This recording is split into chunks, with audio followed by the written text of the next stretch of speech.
The Patriots beating the Bills in Week 5 might have just ruined any chance for the Falcons to pull off the upset next Monday night.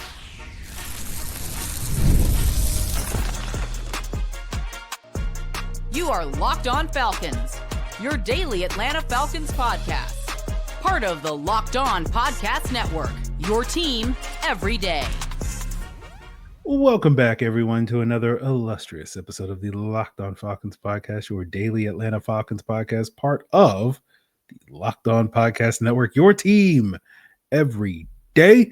And on today's episode, we'll be getting into a sort of general overview of the Falcons' upcoming Week 6 matchup against the Buffalo Bills on Monday Night Football. I'll share my thoughts on what I observed, some general observations from the Bills' loss to the Patriots on Sunday Night Football in Week 5 last night, as I'm recording this on Monday morning or Monday afternoon. And we'll talk about the importance of AJ Terrell's potential return to the Falcons' defensive game plan against the Bills, as well as, maybe Michael Penix can borrow from his 2024 draft mate and Drake May and maybe get a little bit of that magic that was instrumental in the Patriots getting that win. But before we get there, guys, I should introduce myself. I'm none other than Aaron Freeman, the humble host of this podcast. I've been covering the Atlanta Falcons for almost 2 decades, formerly at FalcFans.com, RIP, still going strong on this podcast. And I think each and every one of you that go strong with me as everydayers, that means you make this humble podcast your first listen each and every day. And all you got to do to become an everydayer is subscribe and follow for free on YouTube or wherever you listen to podcasts to get the latest episode as soon as it is available. So again, this is going to be more of a general overview. We'll obviously get into more of the nitty gritty later this week when we get into a crossover Thursday with Locked On Bills host Joe Marino. But I know talking with several of the Locked On Falcons insiders Sunday evening, as well as seeing some of the tweets Sunday evening, in this very stress-free Sunday that we all had because the Falcons were not playing due to their bye week.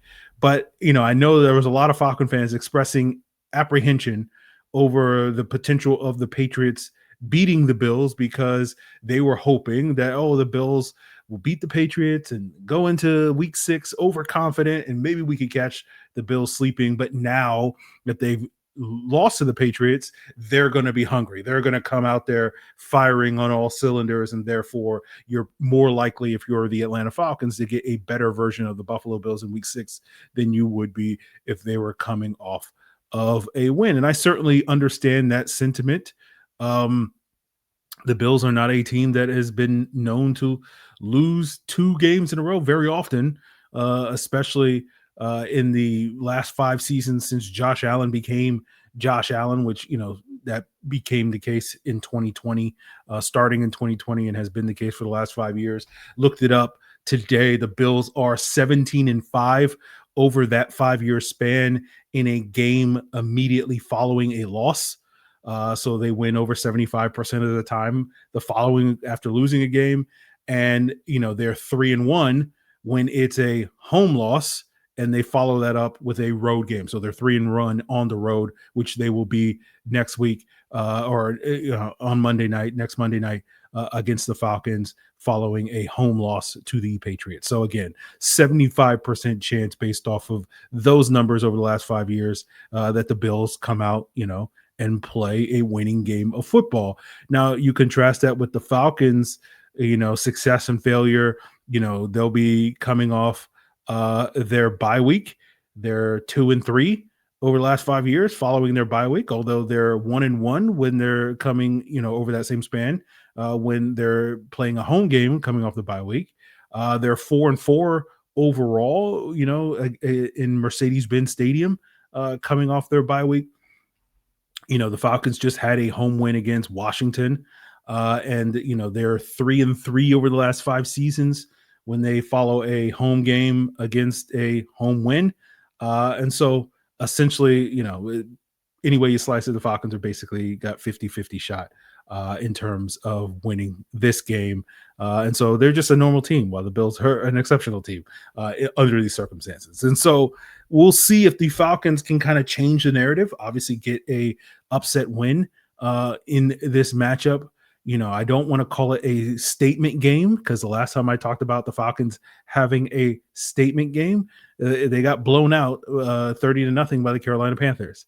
So I'll use a different word, and hopefully, the mojo is a little bit better for that one. But it's more of a declarative game. It's a declaration that, this team is more than just a mediocre team, and whether or not they can go toe-to-toe with who is going to be more than likely, again, barring something crazy, maybe the Colts continue to win games, but the Buffalo Bills will probably be, by year's end, the best team that the Falcons have faced this entire season. And we have seen this regime. We talked about it quite a bit last year, that this team struggled against playoff teams and outside of their division last year.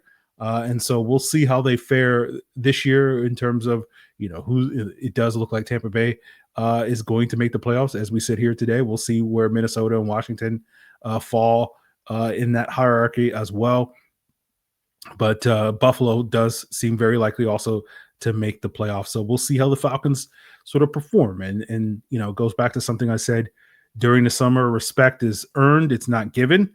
And so this is one of those prove it games where we'll see if the Falcons can earn some respect by not only being competitive in this game against the Bills, but potentially winning it. We've seen them, as I said, perform really well in primetime. They're 4-2 under Raheem Morris. And so hopefully when the lights are brightest come Monday night, we will see this team play up to that potential. And I think that's definitely a possibility. But, it does feel like it's going to be a little harder, given that the Bills are coming off a sloppy performance, because going into next Monday night, you kind of were hoping that the Bills would have a sloppy performance, and that would contribute to the Falcons' chances of winning. Maybe the Bills get a little too complacent, going into that game 5-0 at that point in time. And unfortunately, the Bills kind of already had that sloppy performance. And does that negate the possibility of them having another one? And so we'll get more into that as part of my sort of chief takeaways watching Sunday night's Patriots-Bills game as we continue today's Locked On Falcons. Today's episode is brought to you by PrizePicks, the daily fantasy app where making the right call can actually pay off. And PrizePicks, is making it simple and easy for you to win money for those gut reactions, those gut feelings when it comes to football. All you got to do is pick more or less on 2 to 6 player stat projections, and you can turn your takes into real prizes in less than 60 seconds. And the beauty of PrizePicks is just you versus the stats, not you versus any player. So, if everybody listening to this podcast is feeling great about Bijan Robinson's ability to attack that vulnerable Bills run defense and wants to go more on his 78.5 rushing yard projection, you can do so, and we can all help win money. Just put in one other successful projection, more or less, and you're going to win money. So if you want to take advantage of that opportunity, make sure you download the PrizePicks app today. Use code LOCKEDONNFL, and you'll get $50 in lineups after you play your first $5 lineup. That's code LOCKEDONNFL for $50 in lineups after your first $5 play. PrizePicks, it's good to be right. So, to get ready for today's episode, listen to Locked On Bills' reaction to the loss. Wanted to hear what Joe Marino had to say about it. Also did kind of skim through the all-22, watch the game live, off and on, where, like a lot of people, I'm checking my phone, doing other stuff while the game is on, but, not always locked in. So you wanted to go back and rewatch the all-22. Obviously didn't go through it with a fine-tooth comb, but just kind of picking the highlights of the game. And sort of two things kind of stood out to me watching this Patriots-Bills game from Sunday Night Football. The first one was the Bills were sloppy. The second one is I thought Drake May did a good job hitting some plays outside the pocket. Right now, going to the Bills being sloppy, they had 3 turnovers. They had 11 penalties for 90 yards in this game. And going back to what I said earlier, the hope was, I think if you're a Falcon fan, that, the Bills you would get YOLO Josh Allen coming into Mercedes-Benz Stadium on Monday Night Football, And we saw the last time the Falcons played the Bills back in 2021, we kind of saw YOLO Josh Allen because he threw like, I believe 3 picks in that game. And, YOLO meaning you only live once, for those of you that are old and washed. YOLO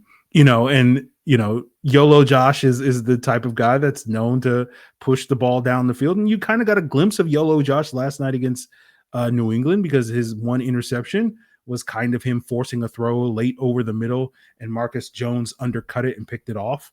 And so we need more of those types of plays if the Falcons want to have their best opportunity to win this upcoming Monday night football game. And the question, of course, is like, are you likely to get 2 of those games in a row? Now, earlier in Josh Allen's career, the answer was, yeah, it's pretty plausible that you could get that version of Josh Allen twice in a row.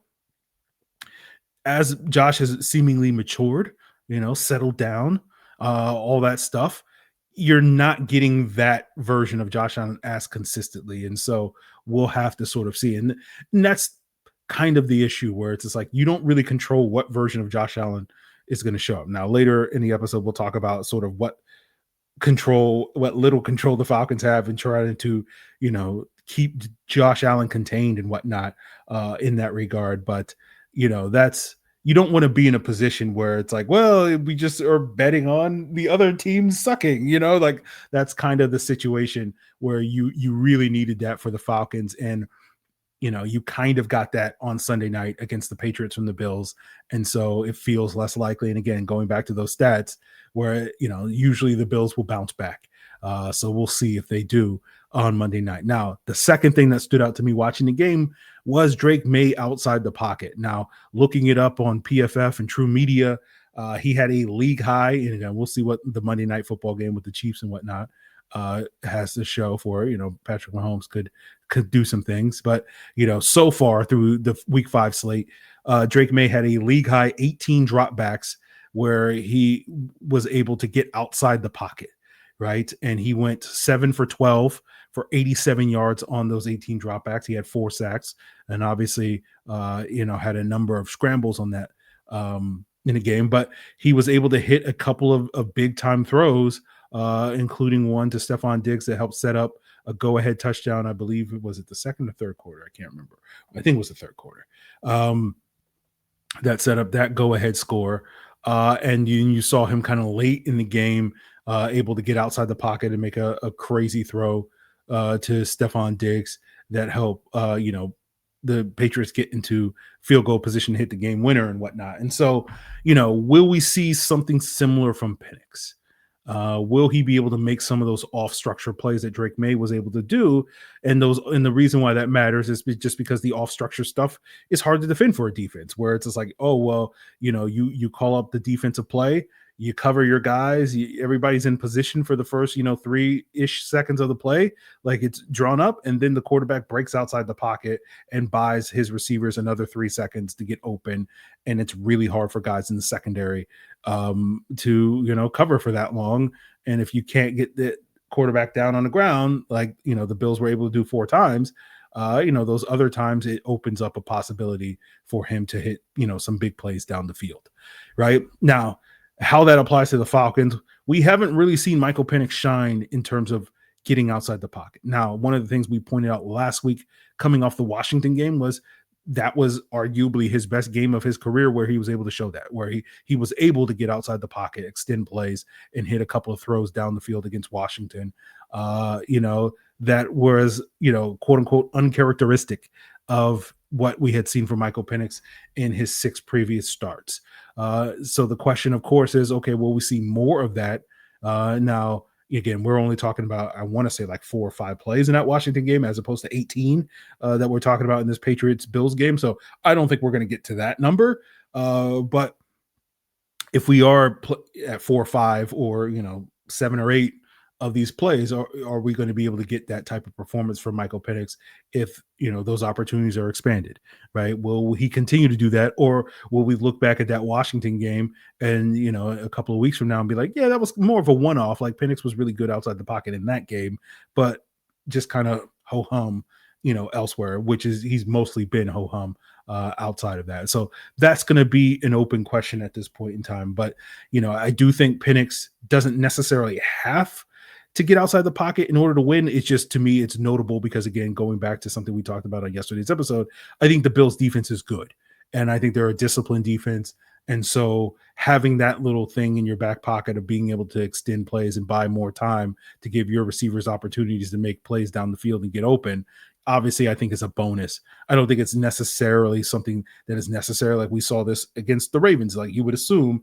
And I went back and watched all the explosive plays that the Ravens had in that game, just thinking like, oh, of course, because the Ravens had a bunch of explosive plays in that game. And like thinking like, oh, of course it was Lamar Jackson extending plays. And it really wasn't Lamar Jackson extending plays. And so you can win from the pocket against this Bills defense. You just got to play like Lamar Jackson. It's basically, you got to play like an MVP caliber level. And that's been the consistent trend over the last couple of years with the Bills, where they only lose to either teams that have MVP quarterbacks. So basically the Ravens or the Chiefs, or they lose to teams like the Lions last year that have elite play calling from Ben Johnson, or the Rams last year with Sean McVay and whatnot. And it's like you either need to have that elite play caller or an elite quarterback, and you can beat the Bills. That has been the general trend over the last couple of years. And, I don't want to put that sort of expectation on Michael Penix. We like to pump here. I don't know if we're at the point where we're going to start pushing, MVP talk here on the podcast quite yet. But, we might get there after Monday night if certain things happen. And then, of course, the question is like, do you have that type of play caller? Which anybody who's a regular listener to this podcast knows that where we stand on that one. And the answer is no, we don't have a Sean McVay or Ben Johnson level play caller when it comes to Zach Robinson. But we'll see if Zach Robinson can go out there and do the thing that we want to see him do. So, I think Penix doesn't necessarily have to win outside the pocket. He can win from within the pocket. I do feel like the Falcons playmakers are better than the Patriots overall playmakers. Diggs has had a hell of a game, but I think London and, a healthy Mooney and Kyle Pitts and all those guys also have, Hunter Henry had a big game too. And so I'm hoping we'll see a similar big game from Kyle Pitts. We've talked about this before on the podcast, but in the past, when we talk about, this should be a good week for Kyle Pitts, last year, it never turned out to be a good week for Kyle Pitts outside of maybe that Thursday night game against the Bucs. And then this year it's been like, Kyle Pitts has been delivering on that. So hopefully we'll see that trend continue. But I do feel like the Falcons have the opportunity with their playmakers that if we can get these guys featured, it's similar to what we saw against Washington, where Bijan had a big day and Drake had a big day and Kyle Pitts had a big day, and you throw Mooney into the mix, I think that's going to be the formula for success. So it's not necessarily, we need Michael Penix to get outside the pocket a bunch of times and make plays. If those guys can win consistently, then Michael Penix should be fine winning from the pocket, similar to what we saw from Lamar Jackson, often getting the ball into the hands of Zay Flowers in that week 1 matchup. But we shall see if the Falcons can live up to that potential. Again, this is a big Zach Robinson prove it week when it comes to his play calling, and maybe we're underestimating Zach. I don't think he's leapfrogging Ben Johnson or Sean McVay's reputation based off of what's going to happen Monday night. But hey, it's possible he could absolutely close the gap. So we will leave that aside and talk more about what the Falcons defense is going to do going up against this Bills team and all the man coverage we expect to see. And, the Falcons are going to need AJ Terrell, their cornerback, to return. And hopefully we'll get, a positive update on his status come Wednesday before we do the crossover Thursday. But his presence is going to be instrumental to the Falcons' ability to play man coverage, and we'll break that down as we wrap up today's Locked On Falcons. Today's episode is brought to you by Mazda, who craft cars for those who do more than simply move. From footwork to breathwork, we know that athletes sweat all the details, and Mazda brings the same intention to how we craft every model. You can feel the Japanese craftsmanship in every detail. From the metallic accents to the available Napa leather or upholstery, you can make everyday drives feel like anything but From smooth handling to intuitive controls, with all-wheel drive standard in every crossover SUV, you can drive with confidence through almost any season. Like our players, we sweat every detail because when you make every move count, impossible becomes irrelevant. Mazda, move and be moved. So the Falcons getting AJ Terrell back from his hamstring injury that he suffered midway through that week 2 game against the Vikings. Getting him back healthy, coming off of the bye. He's now had 3 whole weeks to rest that hamstring. And so hopefully he'll be healthy because if he is, that means the Falcons can deploy the man coverage that they're very likely to play against the Bills, because most NFL teams play man coverage against the Bills, because this has been a trend for many, many years in the last several years, where when you look up, who's seeing the most man coverage among starting quarterbacks in the NFL, Josh Allen is almost always, seemingly all the years I've looked up, in like the top 3, 4, 5, right? And that has also continued into 2025 based off of the research I've done, right? And you're probably, some of you may be a little baffled by that, because given Josh Allen's mobility, the usual trend in the NFL is when you face mobile quarterbacks is you want to play zone, because you want to have all 11 defenders have their eye on the quarterback just in case he breaks out to run. But that is not the case with Josh Allen, which is a contributing factor to why he's so good. And we'll get more into those numbers. But the reason why you play man coverage is because of how good a passer Josh Allen. You're much more worried about Josh Allen, the passer, than Josh Allen, the scrambler, is kind of what we're getting at. And you want to play man coverage because essentially what man coverage is going to do is it's going to shrink the windows for Josh Allen to throw into. That's the benefit of man coverage versus playing zone coverage, right? And zone coverage, typically a high-level quarterback like Josh Allen is going to carve that up. It's going to be, just easy. And you can think back, if you're a Falcon fan, to the several times you would see Tom Brady when he was with the Tampa Bay Buccaneers going up against those Dean Pease defenses where they would play a lot of zone and Tom Brady would just pick them apart, right? And so, if you're going to play zone against Buffalo, you really need to rely on getting reliable pressure with your front 4 guys. And that's a challenge against Buffalo's offensive line, because they are one of the better offensive lines in football. And Josh Allen currently is 5th, I believe, in according to PFF, in terms of facing the least amount of pressure this season. Now, he faced a little bit more pressure against the Patriots on Sunday Night Football than he had in the first month of the season. And some of that is owed to their right tackle, Spencer Brown, who normally is one of the better right tackles in the league. Coming back from an injury where he missed the week 4 game against the Saints. And he had a kind of a rough go coming back. And he hasn't necessarily been his usual stalwart self so far this season, even before that injury that caused him to miss that Saints game. And so we'll see if the Falcons can kind of exploit that. This is kind of a big prove-it game for this Falcons pass rush. As we have discussed before on the podcast, this pass rush hasn't really shown up against teams so far through 4 games. They really kicked butt in the first 2 games. And the coincidence that I don't think was a coincidence is that Tampa Bay and Minnesota were down arguably the best offensive tackle at left tackle. And then the last 2 weeks against Washington and Carolina, you did not have injuries at the tackle, and the Falcons pass rush fell off. And it's basically me arguing, based off of the 4 game sample we've seen so far, that this successful pass rush is driven by their edge rush room. And when they're facing good tackles, they have been far less effective. And so their pass rush overall has been far less effective.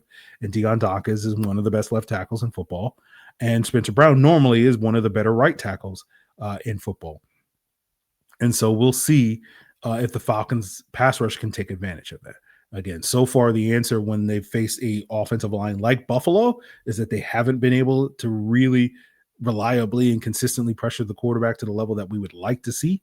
But we'll sort of see how that plays out on Monday Night Football. Now, going back to the notion of playing man coverage, right? And one of the things that playing man coverage has done is that's going to allow Jeff Ulbrich to bring some pressure. But, the expectation I have is Jeff Ulbrich is going to want to play man coverage because, at least based off of, my charting of the Jets defense last year, in the one game I charted in week 6 against the Bills, that was Jeff Ulbrich's first game as the interim head coach. So it's very likely that his natural proclivities as a defensive play caller were most apparent in that game, as opposed to the previous 5 games when Robert Saleh was the head coach and Jeff Ulbrich was marching to the beat that, of Robert Saleh in those games. And in that week 6 game against Buffalo, my charting showed that the Jets played 53% man coverage on Josh Allen dropbacks. And I compare that to the 4 other games that I charted last year from the Jets defense. Some of those being games where Saleh was the head coach, and some of those being games where Ulbrich was the interim head coach. But the Jets man coverage rate across those other 4 games was only 31%. That's still a relatively high man coverage rate by NFL standards, but not nearly as high as 53% is, by NFL standards, is obscenely high, right? Typically in the NFL, you're going to see most teams in the NFL ranging somewhere between, 17 and like 30% man coverage in the NFL.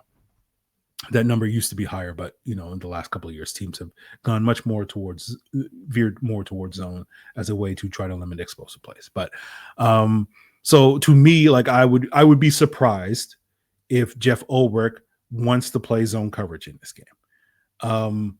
But I think a big part of that will be heavily dependent on AJ Terrell's healthy return, because I just don't know if this secondary can be trusted to play, whatever level of man coverage, 30%, 35%, 40%, 50%, 60% that Jeff Ulbrich wants to play without AJ Terrell in the lineup. They're just not going to be nearly as good. Now, let's be clear.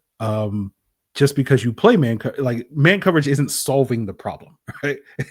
It is, by defensive coordinator standards, the lesser of 2 evils. That's basically, again, that's a testament to Josh Allen, because even though Josh Allen has consistently seen, more man coverage than most NFL starting quarterbacks, he's also a quarterback that performs extremely well against man coverage. So it's kind of like you're damned if you do, damned if you don't, right? You play zone against him, you might be better to be able to contain his scrambles, but he's just going to pick you apart throwing the football.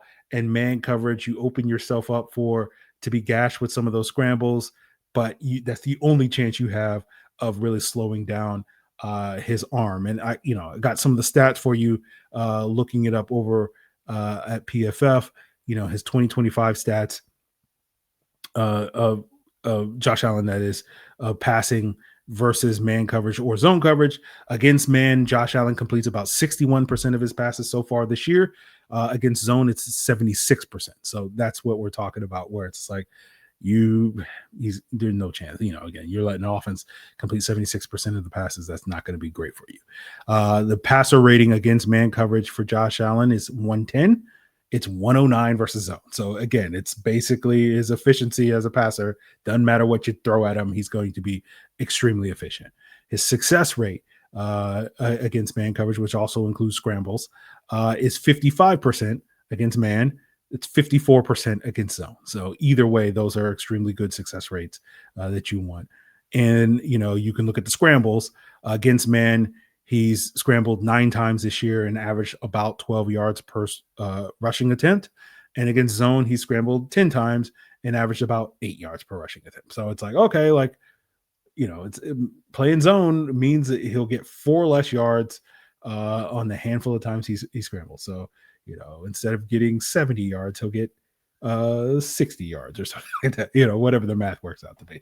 So it is one of those things where it's like, there is no magic formula. You just gotta, you gotta play, you gotta go out there and execute. You gotta have guys going out there breaking up passes. Hopefully, you get Josh forcing a throw into a tight window, and then Billy Bowman or AJ Terrell or Jesse Bates or somebody comes away with that football to create a turnover. And of course, the Falcons offense with their run game as well as their passing game, hopefully that will all be firing on all cylinders. But you're going to need a complete team performance from the Falcons on Monday night if you're expecting to beat this Bills team, and we'll sort of have to see if the Falcons can deliver on that. So We will get more into this Bills matchup later this week on a crossover Thursday with Joe Marino, the Locked On Bills host. But tomorrow on the episode, we should be joined by Alan Stirk, who covers the Atlanta Falcons for the Falcoholic, the SB Nation website for the Atlanta Falcons. And he also happens to be the former co-host of this illustrious podcast way back in the day in 2016. And he's been a frequent guest in recent years. And we'll, pick Alan's brain on what he thinks the current state of this team is, coming out of their bye week and, looking ahead to this Bills game. So that is all in store for you tomorrow on Locked On Falcons. Continue to make us your first listen. Check us out on YouTube or wherever you listen to podcasts in order to do so.